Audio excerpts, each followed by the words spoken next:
শুভ সকাল আমার প্রিয় বন্ধুরা, কেমন আছো? আশা করি যে যেখান থেকে আমার ভিডিও দেখছো অনেক ভালো আছো, সুস্থ আছো।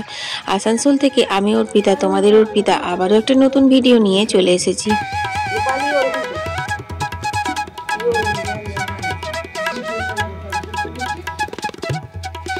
টাইটেল আর থাম্বনেল দেখে আশা করি বুঝে গেছো আজকের ভিডিওটা কি হবে।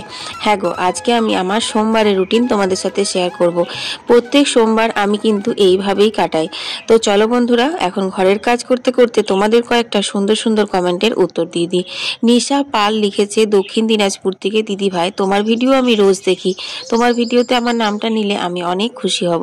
এই যে নিশা, তোমার নামটা নিয়ে নিলাম, আর অনেক অনেক ভালোবাসা গো আমার তরফ থেকে তোমাকে। অম্বিকা লিখেছে রাজস্থান থেকে, দিদি ভাই তোমার ভিডিও আমার খুব ভালো লাগে। আমি একজন বাঙালি, কর্মসূত্রে রাজস্থানে থাকি, তাই বাংলার যে কালচারগুলো দেখি তোমার ভিডিওতে, দেখে মনটা খুব ছটফট করে। থ্যাংক ইউ রাজশ্রী এত সুন্দর কমেন্ট করার জন্য, আর এত দূর থেকে আমার ভিডিও দেখার জন্য তোমাকে অনেক অনেক ভালোবাসা। তো বন্ধুরা, ঘরের কাপড় জামাগুলো ভিজিয়ে নিয়ে চলে এলাম একটু ঝাড়াঝুড়ির দিকে। এটা কিন্তু মোটামুটি আমার প্রত্যেক দিনের কাজ, কিন্তু আজকে যেহেতু আমি করছি সোমবারের রুটিন, সোমবার এটা আমি করেছি, তাই আমি তোমাদের সাথে শেয়ার করলাম। তবে হ্যাঁ, এই ঝুলঝাড়ু দিয়ে ঝুলঝাড়াটা প্রত্যেক দিন করতে হয় না, সপ্তাহে একদিন করলে পরেই হয়।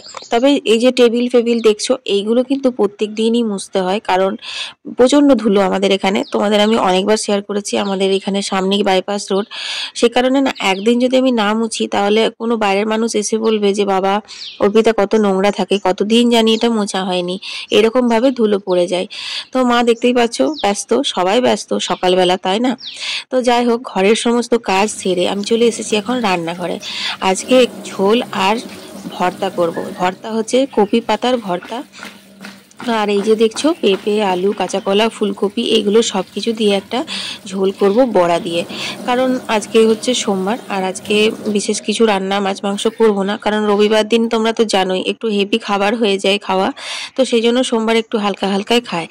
আর আমার সোমবারের রুটিন হচ্ছে উপোস করা, তো আমি তো খাচ্ছি না, সুতরাং বাঁচলো আর মাত্র দুজন, বাবা আর ছেলে, আর এদিকে আমার শাশুড়ি মা। তো শাশুড়ি মা তো নিরামিষ খায়। তো চলো এখন রান্না বান্না বসিয়ে দিচ্ছি আমি। তো দেখো এখানে আমি ভাতটা বসিয়ে দিলাম, আর আলুগুলো সেদ্ধ করে জল ঝরাই, তোমরা তো জানোই, তো সেই জন্য আমি আলুগুলো সেদ্ধ হতে দিয়েছিলাম কুকারে, হয়ে গেছিল। আর এখন আমি দেখো কড়াইয়ের মধ্যে জল দিয়ে দিলাম, এরপর দিয়ে দিয়েছি ফুলকপিগুলো।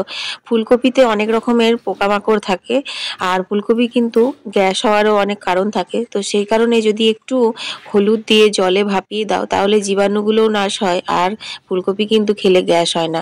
তো সেই জন্য দেখো আমি কড়াইয়ে বসিয়ে দিলাম ফুলকপিগুলো ভাপাতে। তো ওই দিকগুলো যতক্ষণ হচ্ছে ততক্ষণে আমাকে এইদিকে জোগাড়গুলো করে নিতে হবে, তাই না?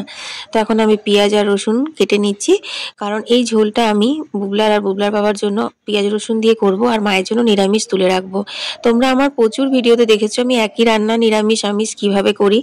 আগে নিরামিষটা করে নিই, তারপর পেঁয়াজ রসুন দিয়ে নিচে ছোট গ্যাসটাতে করে করি। তো দেখো এখানে আমার হয়ে গেছে ফুলকপিটা ভাপানো। ফুলকপিটা কিন্তু বেশিক্ষণ ভাপালে চলবে না, একদম মানে 2 থেকে 3 মিনিট। তো দেখো এখানে আমার কড়াইটা কেমন হলুদ হয়ে গেছে। তো এই কড়াইগুলো যখন আমি লাইভে রান্না করি তখন হয়তো অনেকে মনে করো যে দিদি ভাই কড়াইটা কত নোংরা হয়ে গেছে, আসলে এই জন্য জানো তো, মানে একই কড়াইয়ে বারবার করে এটা ওটা করে রান্না করি, তো সেই জন্য ওরকম দাগ হয়ে যায়। তো এখানে আমি সর্ষের তেলের উপর অল্প একটু রসুন আর কালো জিরে ফোড়ন দিয়ে ফুলকপি পাতা বাটাগুলো দেখো দিয়ে ভালো করে নেড়ে নিচ্ছি। মায়ের জন্য কিন্তু নিরামিষ আগেই করে রেখেছি। এই পাতা বাটার ভর্তাটাতে না একটুখানি রসুন না দিলে খেতে সেই স্বাদটা লাগে না, জানো তো। যে কোনো শাকই দেখবে একটু রসুন দিলে বেশ ভালোই লাগে, তাই না? তো চলো এদিকে রান্নাগুলো হতে থাকুক, আর এদিকে আমি সেই যে সকালবেলা কাঁচাগুলো ভিজিয়েছিলাম সেগুলো সব কেচে নিয়েছি, কারণ এখন কলের জল চলে এসেছে, এখন বেজে গেছে 11টা। তো চলো এখন কাপড়গুলো মেলে নিই।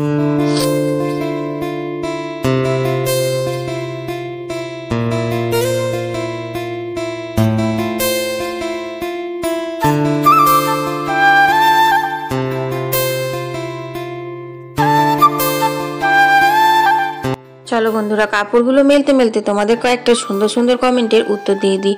সবিতা লিখেছে মেদিনীপুর থেকে, দিদি ভাই আমি তোমার ভিডিও রোজ দেখি, আমার খুব ভালো লাগে, আর তুমি যেভাবে কমেন্টে সবার রিপ্লাই দাও সেটা আরও ভালো লাগে। আমার নামটা যদি তোমার ভিডিওতে নাও তাহলে পরে অনেক আমি খুশি হব।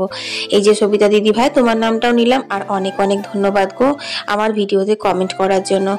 আর বন্ধুরা দেখো এখানে আমার রান্নাটা হয়ে গেছে। এখানে বড়া করেছিলাম বেসনে, নিয়ে এটা পেঁয়াজ দিয়ে ঝোলটা করেছি, আর এই ঝোলটাই কিন্তু নিরামিষ করে দিয়েছি মায়ের জন্য।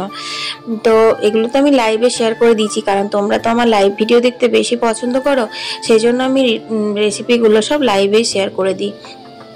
যাই হোক, উপোস করে সারাদিন এরকমভাবে আমার চলতেই থাকে সোমবার, প্রত্যেক সোমবার। তো দেখো এখন আমি নিয়ে নিচ্ছি হচ্ছে কলের জল। এই কলের জলগুলো নিয়ে কিন্তু আমাকে স্নান পুজোটা করে নিতে হবে।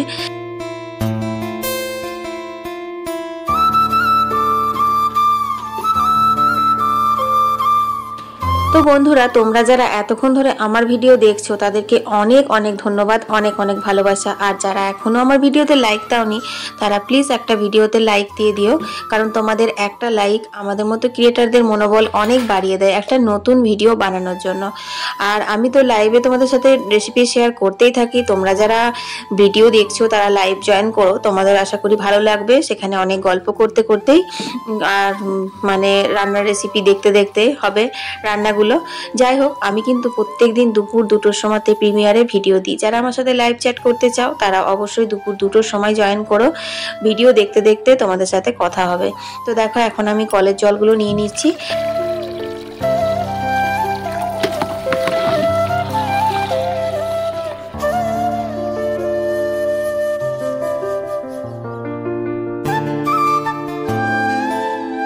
ঘরের কাজ আর রান্না বান্নার সমস্ত কমপ্লিট হয়ে গেছে, এখন বাজে বেলা 12টা। তো দেখো এখন আমি স্নান করে নিয়েছি। এরপর হচ্ছে আমার নিজের একটা পার্সোনাল টাইম, হ্যাঁ পুজো করা। পুজো করার সময় আমার কিন্তু একদম কোনো রকম ডিস্টার্ব ভালো লাগে না। আর সেই জন্য না, আমার যত কষ্টই হোক আমি ঘরের সমস্ত কাজ সেরে তারপর কিন্তু পুজো করি। আমাকে অনেকেই বলে, কারণ আমি ঘরে পুজো দেওয়ার পর বাবার মন্দিরে পুজো দিতে যাই, তো রাস্তায় অনেকের সাথে দেখা হয়, সবাই বলে এখনো পর্যন্ত উপোস আছো, এত দেরি পর্যন্ত পুজো করছো। আসলে কি বলতো, প্রত্যেক দিন আমার এই রুটিন থাকে, ঘরের বাসি কাজ ছাড়া তারপর রান্না করা, এগুলো করতেই তো আমার সারা দিনটা কেটেই যায়। তো তারপর আমি স্নান করে পুজোটা করি। এরপর যদি আমি ভাবি যে সকাল সকাল স্নান করে পুজো দিয়ে তারপর রান্না বান্না করব, তাহলে কি হবে জানো, পুজো করার সময়তে না আমার অনেক তাড়াতাড়ি হয়ে যায়। মানে মনে হয় কি যে এই রান্না হতে দেরি হয়ে যাবে, এই 1টা বেজে যাবে, এই বুগলা বাবা খেতে চলে আসবে, এরকম মনে হয়। তো সেই জন্য না আমি পুজোটা ঠিকঠাক করে ধ্যান দিয়ে করতেই পারি না। আর এটা হচ্ছে আমার একদম নিজস্ব একটা ব্যক্তিগত সময় বলতে পারো, ভগবানের সাথে দুটো সুখ দুঃখের কথা বলা, তারপর নিজের দুঃখ কষ্ট শেয়ার করা। কার সঙ্গে শেয়ার করবে বলো, এখনকার দিনে মানুষের সঙ্গে তুমি যদি নিজের দুঃখ কষ্ট শেয়ার করতে যাবে তাহলে কিন্তু অর্ধেক মানুষ কি করবে বলো তো, পিছনে তোমার নিন্দে করবে বা পিছনে সেগুলো আলোচনা করবে। সেই জন্য নিজের দুঃখ কষ্ট বলার মতো এই পৃথিবীতে একজনই আছে, সেটা হচ্ছে ভগবান। তো দেখো এখন আমি সমস্ত পুজোর জল টলগুলো নিয়ে নিলাম, তারপর এখন সূর্যদেবকে জল দিয়ে দিচ্ছি। আর আমি ভিডিওটা এডিট করার সময় দেখছি আমার ফিতে দুটো সামনের দিকে বাঁধা হয়ে গেছে, মানে এত তাড়াতাড়ির মধ্যে সবকিছু করি না যে কি বলবো। তো বন্ধুরা যাই হোক, ঘরের পুজো দিয়ে আমি মন্দির থেকেও পুজো দিয়ে চলে এসেছি। আর এতক্ষণে আমি চুল ঝাড়ছি, কেন জানো, কারণ আমি ভুলেই গেছি। তাড়াতাড়ি করে এসে চুলটা আঁচড়ে আর বেঁধে নিয়েছি, কারণ চুল খুলে তো পুজো করতে নেই, তাছাড়া যা চুল উঠছে তাতে করে চুল খুলে পুজো করতে গেলে ভোগের থালা ঠাকুর ঘরে চারিদিকে আমার চুলে চুল হয়ে যায় একদম। তো সেই কারণে চুল বেঁধেই আমি পুজো করি।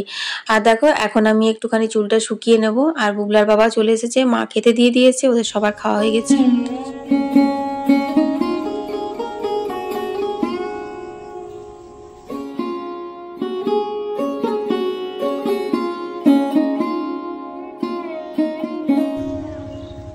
এখন বিকেল হয়ে গেছে, আর যা যা মেলা ছিল সমস্ত তুলে নিয়েছি, তোমাদের সঙ্গে আর শেয়ার করা হয়নি। তারপর ঘরগুলো ঝাড় দিয়ে নিলাম, আর এখন আমি উঠোনটাও ঝাড় দিয়ে নিলাম। এরপর এই যে বাসন ধুয়ে গেছে বউ, সেগুলো তো জল ঢালা হয়ে গেছিল, শুকিয়ে গেছে। তো এখন আমি বাসনগুলো ঢুকিয়ে নেবো।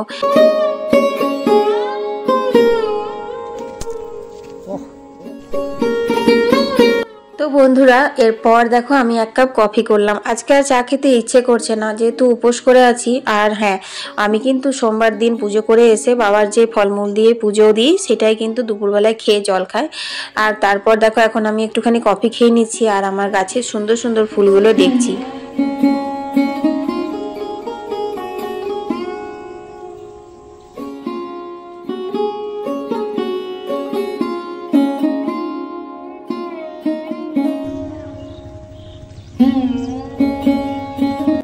নীল আকাশে সাদা তুলোর মতো মেঘ ভেসে যাচ্ছে, চাঁদ উঠেছে, পাখিরা সব নিজের নিজের বাসায় ফিরে যাচ্ছে।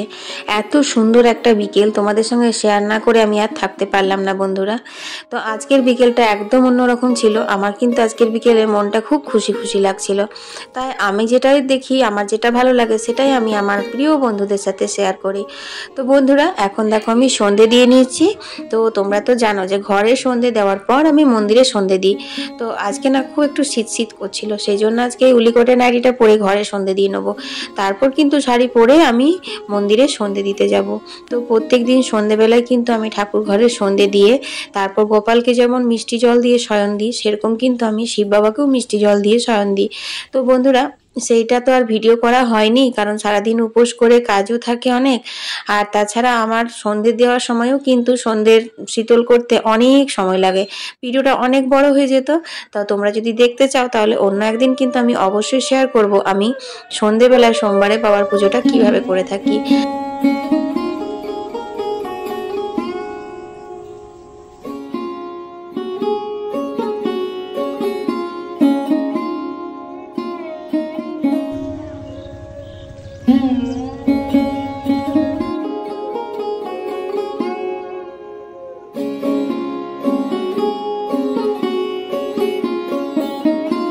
সকাল থেকে সন্ধে পর্যন্ত আমার এইভাবেই কেটে যায় প্রত্যেকটা সোমবার।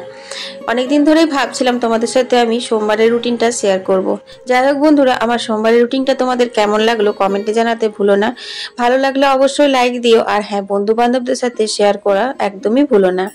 সবাই ভালো থেকো, সুস্থ থেকো। কাল আবার একটা নতুন ভিডিও নিয়ে হাজির হয়ে যাব। আমি অর্পিতা, তোমাদের অর্পিতা।